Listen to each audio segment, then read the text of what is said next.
And I'm going to add one more complication. So remember how pretty this picture was? If I was to redraw this picture for, say, a hydrogen atom, that's the simplest one, right? It will have, let's say, E1, E2, and then sort of closer E3, even closer, closer, closer. So it will have E0, then E1, E2, E3, and so on, until it gets to E infinity, which is when the electron becomes a free electron, or it's in a continuum. So here, an electron can exist here, or it can exist here, or it can exist here, or it can exist in any of these configurations, correct? In order for to make this electron jump from here to here, you would need an incoming photon with the right amount of HF that corresponds to E0 and E1. So E1 minus E0 need to be HF. Now, in order to make the same electron jump from here to, say, here, the incoming photon needs to have a larger energy, green. In order for it to jump to the next orbital, it has to have even a higher energy. There is a problem though. In reality, these orbitals are not quite clearly defined. So when you use your, in digital and analog electronics, do you guys remember using your power supplies versus using a battery? If it says 9 volts on your battery, when you measure it with the voltmeter, what does it actually read? Does it ever read 9? What does it actually read? Sometimes it'll read 9.1. Sometimes it'll read 8.9. That's exactly what happens here. So the energy levels that are given to us are not exactly like 13.6 electron volts, as the case for the ground state of hydrogen is. They're actually, there is a small error in our bands. Let's talk about those. So those are called line shapes.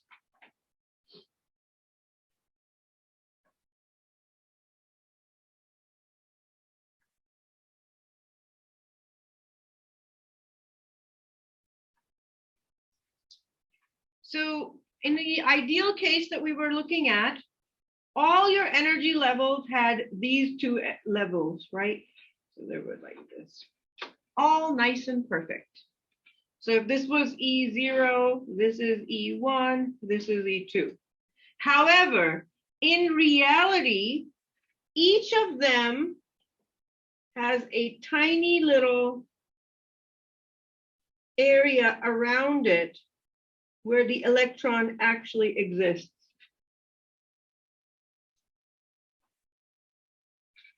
So when you define your En and Ems, you actually have to define something called a delta E around them.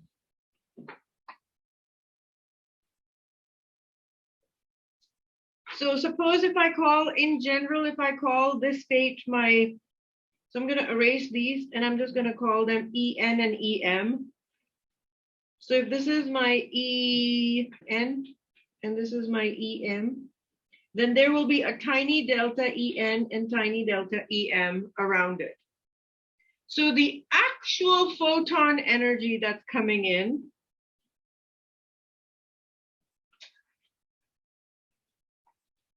must equal En minus Em minus delta En plus delta Em divided by 2 and En minus Em plus delta En plus delta Em divided by 2.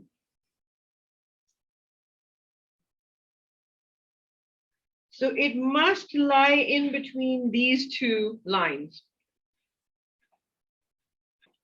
And the middle of these two center frequencies is called a funny looking symbol that I'm going to try to draw, F. And this is called the frequency of transition. Also called, very importantly, the line center. And this funny looking F is defined as En, so F0 is defined as, oh, sorry, this should be F0, guys, my mistake, this should be F0. Is defined as En minus Em divided by H.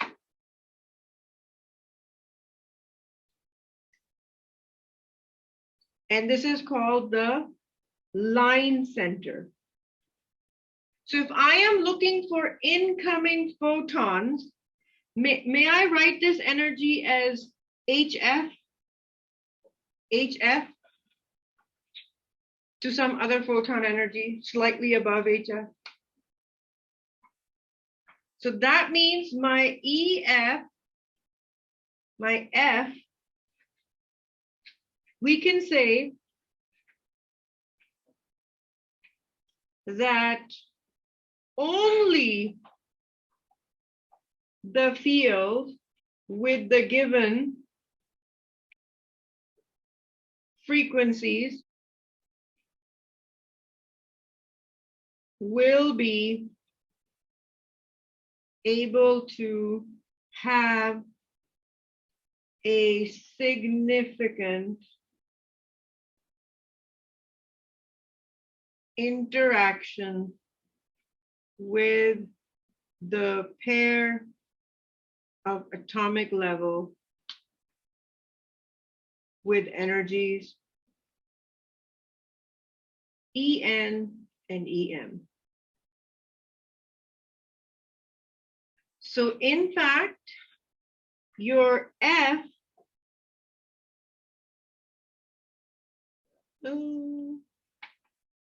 will actually be En minus Em divided by H plus and minus delta En plus delta Em divided by 2H. Do we all see where this came from? It came from these equations. I combine them together. So this H moves over to here. It comes over H over 2H. And that's what you see here. Or in terms of F0, I can define this as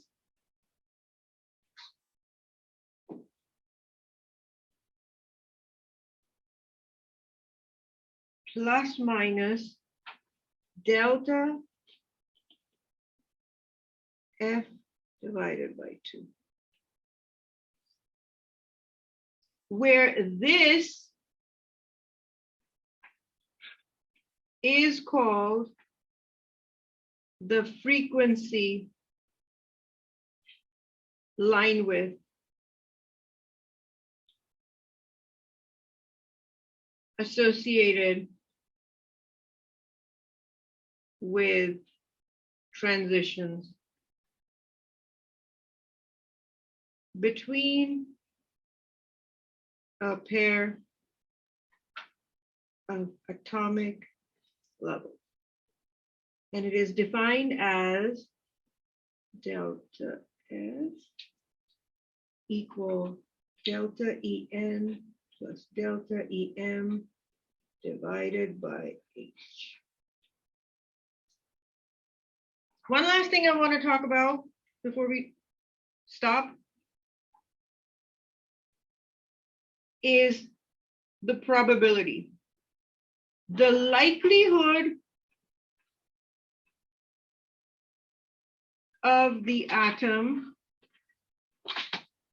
with energy Em and En interacting with a photon of frequency F is proportional to a line shape function G of F, which is nearly